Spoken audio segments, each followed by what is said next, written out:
লাঞ্চটা কমপ্লিট করে নেওয়ার পর আমরা দীঘা থেকে একটুখানি মোহনার দিকে গিয়েছিলাম। মোহনাদের ওখানে দুদিকে বেশ সুন্দর দোকান বসেছে। আর এই প্রথম আমি মোহনাতে মানে গিয়ে দেখলাম যে গন্ধ এক ফোঁটাও নেই। এর আগে মোহনায় যখন গিয়েছি খুব বিচ্ছিরি টাইপের গন্ধ, মানে মাছের গন্ধ যেটা নাকে এসেছিলো, কিন্তু এই প্রথম মোহনা থেকে সেরকম গন্ধ নাকে অনুভব হলো না। মোহনা থেকে বেরিয়ে আমরা একটুখানি জগন্নাথ মন্দিরের দিকে আসার পথে মাসিবাড়িতে ঢুকলাম। মাসিবাড়ির যে জগন্নাথ মন্দিরটা তোমরা এখন দেখতে পাও, মাসিবাড়ি অর্থাৎ গুন্ডিচা মন্দিরে গেলে দীঘাতে যে জগন্নাথ মন্দিরটা তোমরা দেখতে পাও, সেটা হচ্ছে অরিজিনালি আগে জগন্নাথ মন্দির এইখানটাতেই ছিল। এখন জগন্নাথ মন্দিরটা সরিয়ে দিয়ে এই জগন্নাথ মন্দিরের জায়গায় এখন মাসিবাড়ি করে দিয়েছে। তোমরা কারা কারা মাসির বাড়িতে গিয়েছো জগন্নাথ দেবের, ভীষণ সুন্দর দেখতে মাসির বাড়িটা। আর জগন্নাথ যে ঘাটটা তৈরি করে দিয়েছে মাসির বাড়িতে, সেটাও ভীষণ সুন্দর। খুব সুন্দর একটা মা গঙ্গার মূর্তিও এখানে রয়েছে। ওখানে কিছুক্ষণ সময় কাটিয়ে একটু আইসক্রিম খেয়ে তারপর ওখান থেকে বেরিয়ে আমরা জগন্নাথ মন্দিরের দিকে এলাম।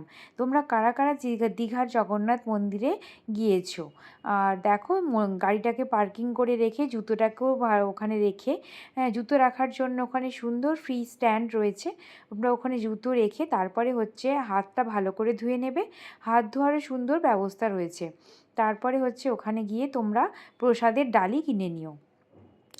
প্রসাদের বিভিন্ন রকম 50, 100, 200 বিভিন্ন ডালি রয়েছে। তোমরা নিয়ে মন্দিরের ভেতরে প্রবেশ করো। ভেতরে তোমাদের ব্যাগটাকে ভালো করে চেক করে নেয় ওরা। দিয়ে ভেতরে প্রবেশ করে ভীষণ সুন্দর লাগছিল। সেদিনের আবহাওয়াটা এত ভালো ছিল যে কি বলবো, না গরম ছিল না মানে না তোমার বৃষ্টি পড়ছিল, বেশ সুন্দর ঠান্ডা ঠান্ডা হাওয়া দিচ্ছিল।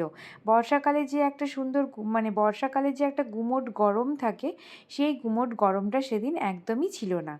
আর বৃষ্টিও হয়নি। আমি তো প্রথমে বাড়ি থেকে যখন বেরোচ্ছিলাম ভাবছিলাম হয়তো বৃষ্টি হবে, কিন্তু দেখলাম যে হাই রোডে কোথাও কোথাও বৃষ্টি হচ্ছে, কোথাও কোথাও বৃষ্টি হচ্ছে না। কিন্তু দীঘাতে দেখলাম একদমই বৃষ্টি নেই। আমরা সেদিন খুব ভালোভাবে ঘুরেছি। তো দেখো, মন্দিরটাও ভীষণ সুন্দর লাগছিল। জগন্নাথ দেবের সুন্দরভাবে দর্শন করলাম, ভেতরে পুজো দিলাম, তারপরে ভোগ খেলাম এবং ভীষণ ভালো লাগছিল আমাদের ঘুরে জায়গাটা। আর সেদিন ওখানে দেখলাম মায়াপুর ইস্কন থেকেও ওখানে ভোগ বিতরণ হচ্ছিল।